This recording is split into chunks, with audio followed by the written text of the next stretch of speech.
Hey everyone, I'm Catherine and welcome to my channel. Now today's case is pretty horrific. Today we're going to be talking about the Steven and Katie Pladl case. Now the title pretty much says it all. I need to begin with a trigger warning because today we're going to be talking about themes of incest, murder and child. Let's jump right in.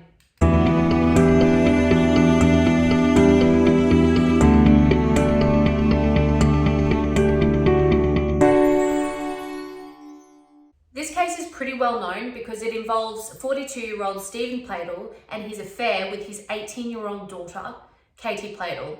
That's right, his daughter. Alright, so let's take it back to the beginning. In 1995, Steven Pladl was 20 years old. Now, I tried to do some research into his background, his upbringing, and I couldn't find much. All I could find is that he was born in 1975 and that he was a little bit of an outcast at school. When Steven was 20 years old, he lived in New York City and he began speaking to a 15-year-old girl named Alyssa Garcia online. And yeah, so he's 20, she's 15. So very much he began grooming Alyssa online. So after weeks of speaking online, Steven and Alyssa finally met up.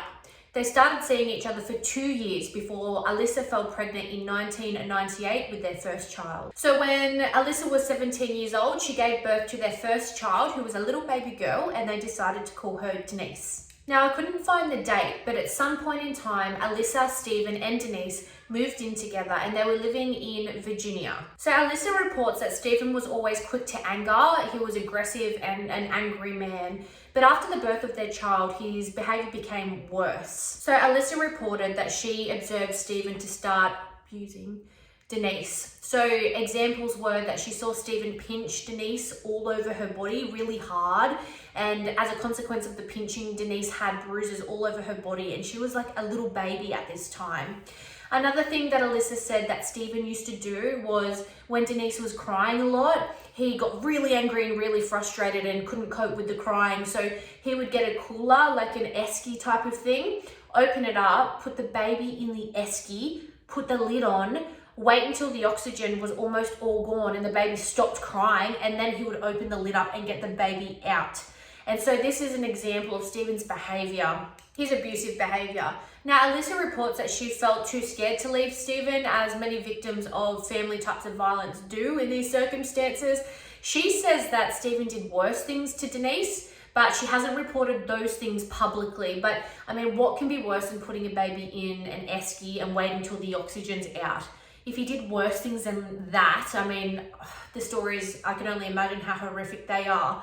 So you have Steven being horrendous to baby Denise, Alyssa feeling trapped like she can't leave and like she's in this impossible situation. I think it's really important to remember also that Alyssa was a victim of Steven. They commenced their relationship when Alyssa was only 15 years of age. So that was an illegal relationship. He took advantage of a minor. And I think that really sets the scene for the power struggle and the power dynamic in this violent relationship. So Alyssa really struggled with observing Steven to continue to act this way towards their little baby Denise, and she made the heart-wrenching decision to put Denise up for adoption to protect her when Denise was just 8 months old. And Denise was eventually adopted by Anthony and Kelly Fosco. So after the adoption, Denise's adopted parents changed her name formally to Katie, and together as a family, they moved to Dover in New York City. From this point onwards, Katie is reported to have had a very regular upbringing.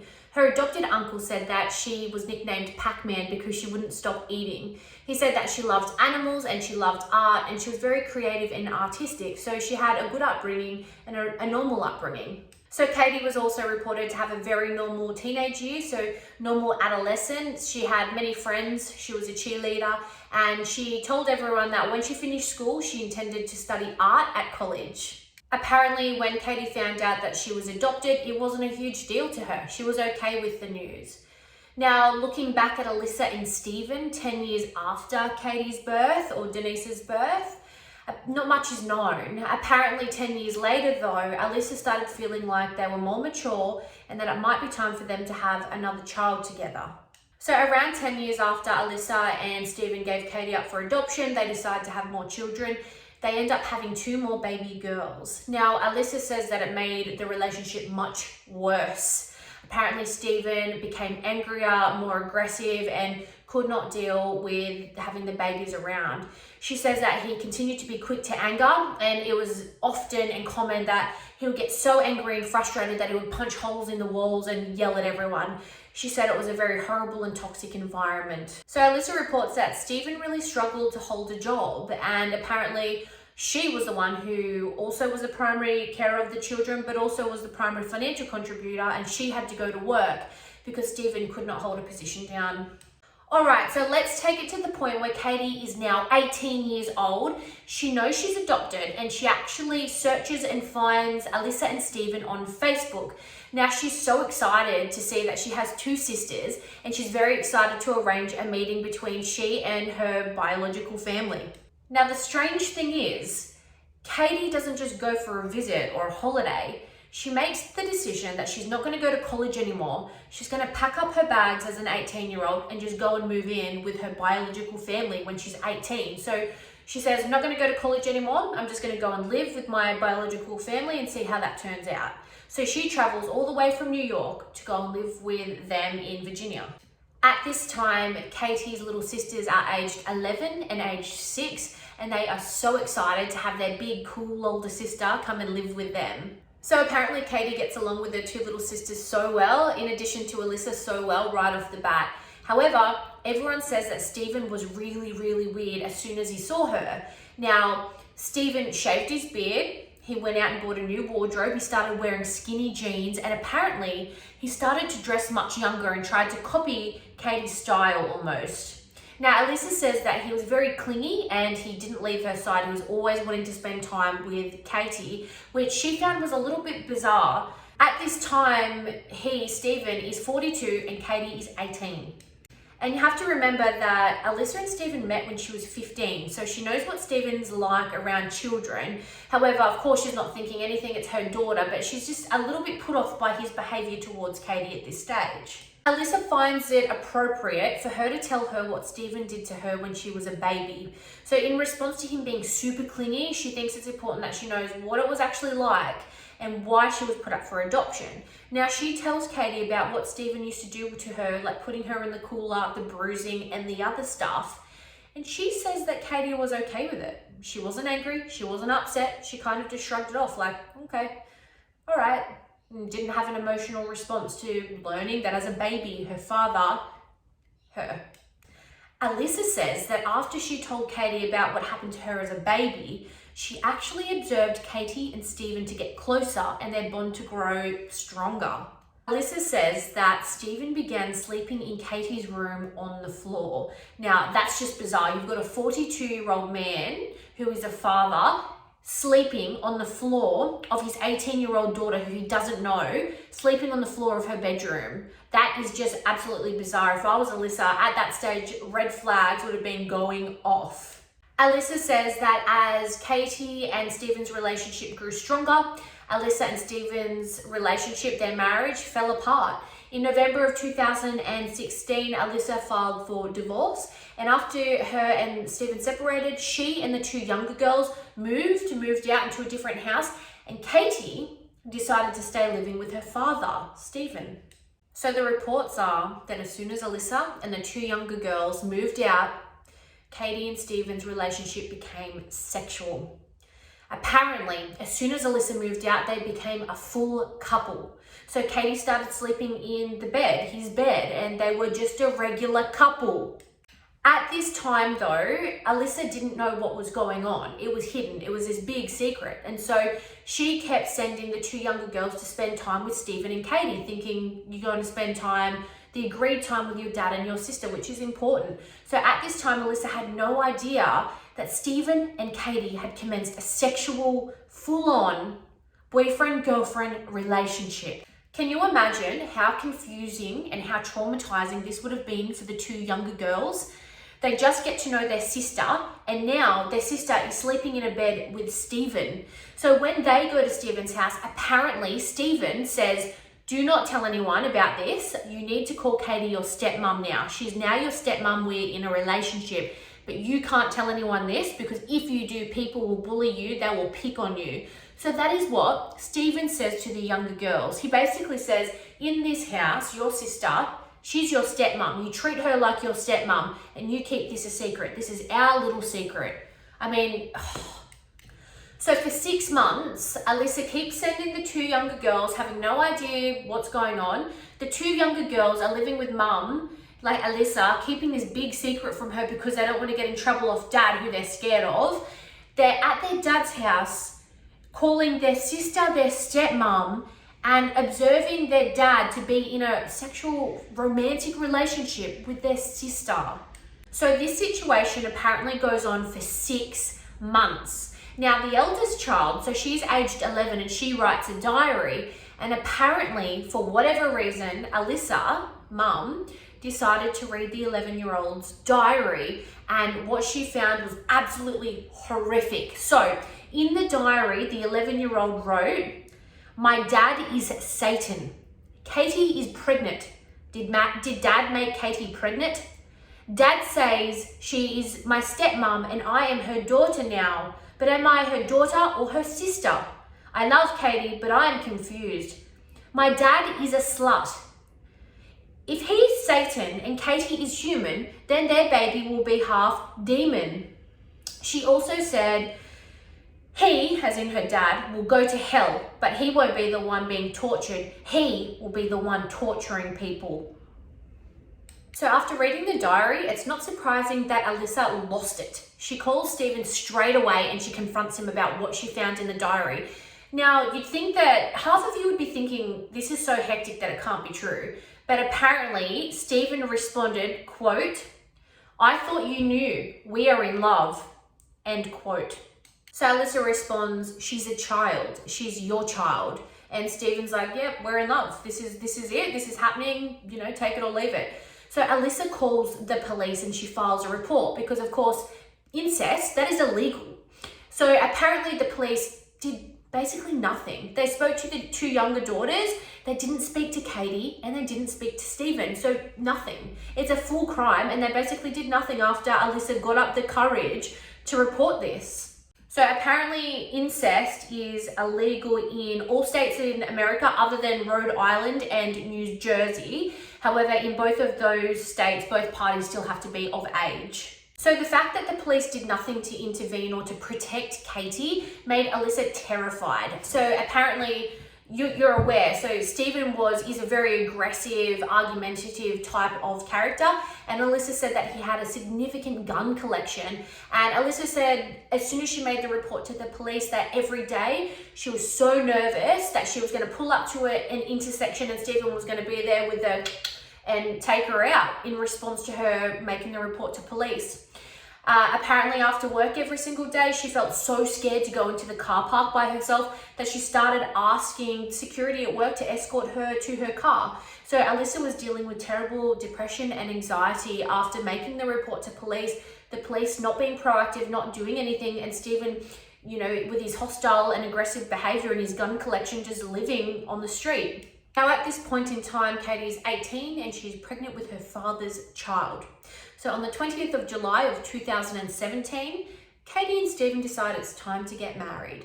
Now they must have falsified the documents because you aren't allowed to marry your parent or your child. But nonetheless, they got married, and I'll put a few photos just down the bottom here so you can see. Katie is obviously heavily pregnant when they decided to tie the knot.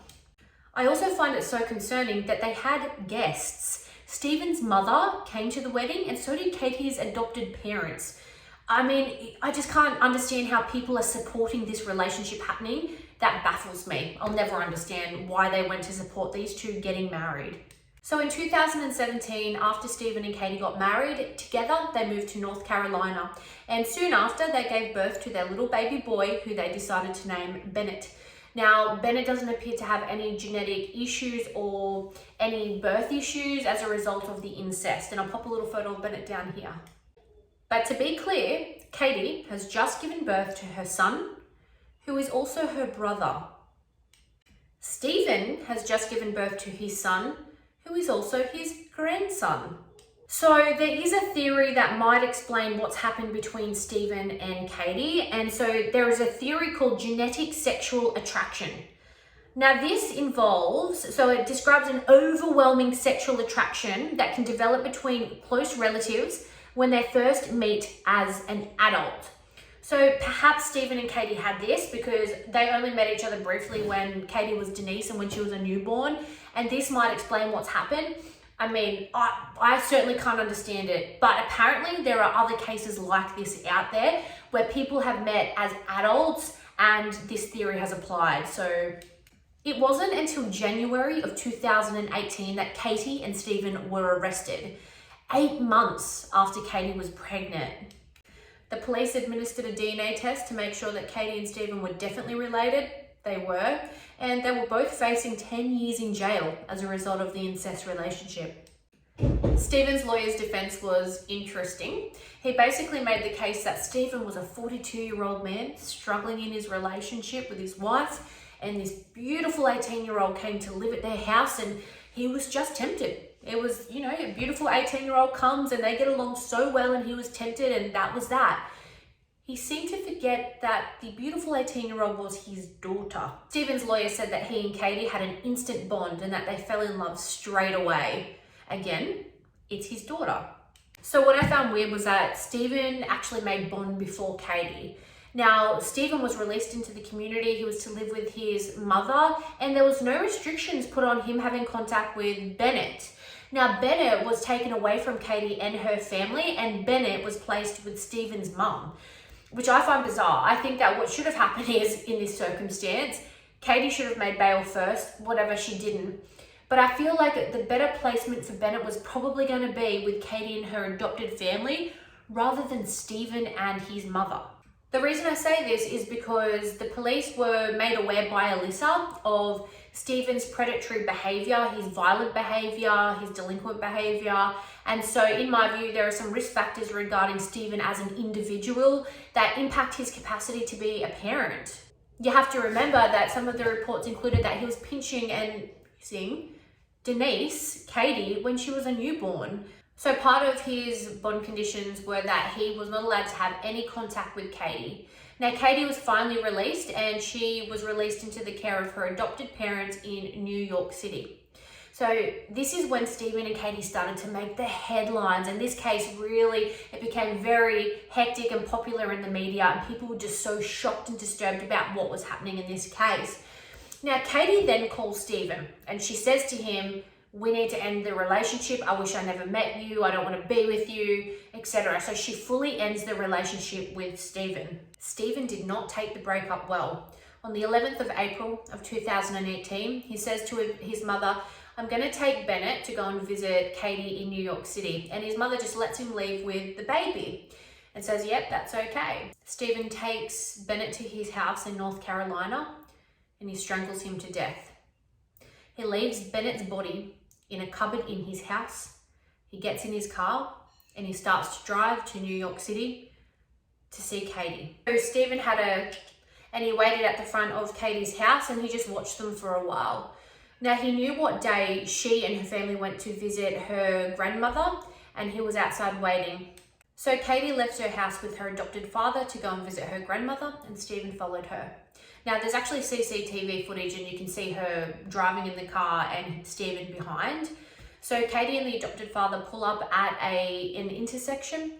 Steven gets out of the car and open fires at both of them. Now, this is a very, very public execution, and many witnesses called 911 to make a report.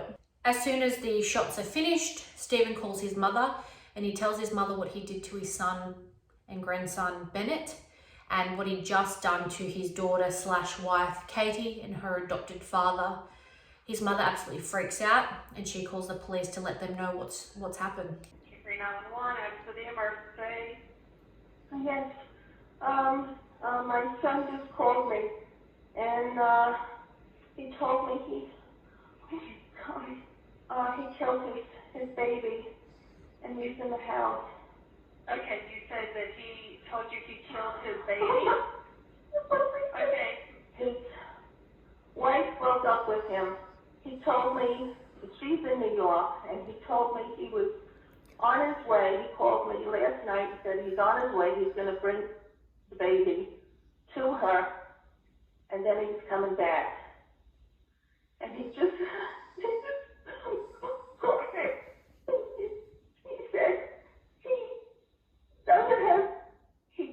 wife. He killed her father. And I can't even believe this is happening. He left the baby dead when he left.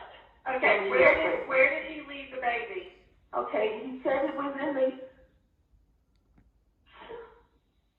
Do you find it strange that during the call that Steven's mum makes to the police that she just refers to Katie as his wife?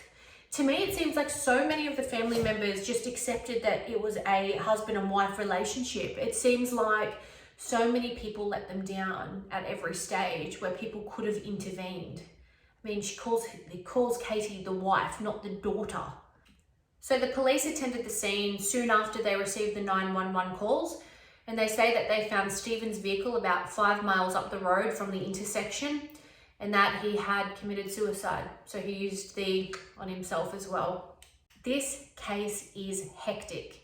Steven was out on bail. The police knew that he had a gun collection because Alyssa told them that he was aggressive, violent, he had a gun collection. She actually said to the police that she was scared that he was going to do exactly what he ended up doing to Katie to her. To me, it seems like the system failed Katie and Alyssa on so many levels. Now, I know Katie was 18, but I still feel like Steven was the 42-year-old man that took advantage of the situation, and he had a history of grooming young girls. Again, Alyssa was 15 when they met. What do you think about this case? Do you think that the system failed Alyssa and Katie and the two younger girls? I mean, the two younger sisters are probably going to be traumatized by this for the rest of their life. What do you think about the system's involvement in this case? Let me know in the comment section below. If you like this video, don't forget to actually like the video. And if you like this content, don't forget to subscribe to my channel, and I will see you in the next one.